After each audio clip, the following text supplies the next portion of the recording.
কাগজে কলমে বাংলা বর্ণমালা শিখলেই প্রকৃত অর্থে তাকে শিক্ষিত বলে না। কেননা সেই শিক্ষার দ্বারা যদি সেই জনম দুঃখিনী মা বাবা কষ্ট পায় বা যেতে হয় তাদেরকে বৃদ্ধ বয়সে বৃদ্ধাশ্রমে, সেই শিক্ষার দ্বারা যদি অন্যের সম্পদ ক্ষুণ্ণ হয়, অর্থাৎ সেই শিক্ষার কাছে অন্যের সম্পদ নিরাপদ নয়, সেই শিক্ষার দ্বারা যদি সমাজ বা রাষ্ট্রের ক্ষতি হয়, সেই শিক্ষার কলমের চাইনের বলে যদি অন্যের চাকরি নিশ্চিত হয়, নিঃসন্দেহে সেই শিক্ষা প্রকৃত অর্থেই শিক্ষা নয়, সেটা হলো মহা মূর্খতা।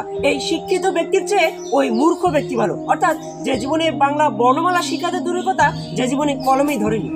কেননা তার শিক্ষার দ্বারা তার মা বাবা কষ্ট পায় না বা তাদেরকে বৃদ্ধ বয়সে আর বৃদ্ধাশ্রমে যেতে হয় না। তার সেই শিক্ষার দ্বারা অন্যের সম্পদ লুণ্ঠন হয় না। তার সেই শিক্ষার দ্বারা সমাজ বা রাষ্ট্রের কোনো প্রকার ক্ষতি হয় না। হ্যাঁ, আমার মতে প্রকৃত শিক্ষিত সে যে শিক্ষা তাকে শেখায় সততা, ন্যায় নিষ্ঠা, ন্যায় প্রয়াণ হতে ও আত্মসংযমী হতে, অর্থাৎ নিজের ক্ষুদ্র স্বার্থকে বিসর্জন দিয়ে অন্যের স্বার্থ বা দেশের স্বার্থকে বড় করে দেয়। এবং সেই শিক্ষা তাকে শেখায় বিবেকবান হতে, অর্থাৎ যেটা যে পাওয়ার যোগ্য সেটা তাকে বুঝিয়ে দেওয়া। সে জনম দুঃখিনী বাবা মাকে যথাসাধ্য অনুযায়ী সাহায্য করা, যেরকমটা তাদেরকে ছোটবেলায় সাহায্য করেছিল তাদের বাবা মা।